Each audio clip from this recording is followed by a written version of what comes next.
আজকে হলো সানডে আর রান্নাবান্না আমার মানে করব বলে রেডি হয়েছি। আমি কি রান্না করব চলো তোমাদের দেখাই। এই হচ্ছে চিকেন, যেটা আমি দই মাখিয়ে রেখে দিয়েছি, আর এই সবজিটা দিয়ে পালং শাক রান্না হবে। এই যে পালং শাক, আর এখানে কিছু নেই, এটা জলটা ঝরতে দিয়েছি। এটা হচ্ছে মাংসের আলু, বেগুনটা ভাজা করব, আর এই যে পেঁয়াজ ক্যাপসিকাম কাটা আছে মাংসের জন্য।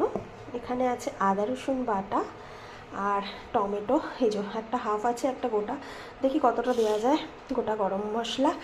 আর এখানে বেসিনের মধ্যে কি আছে যেন, এই টিফিন বক্সটাতে এই যে চিংড়ি মাছ, পালং শাক দিয়ে চিংড়ি মাছটা রান্না করব।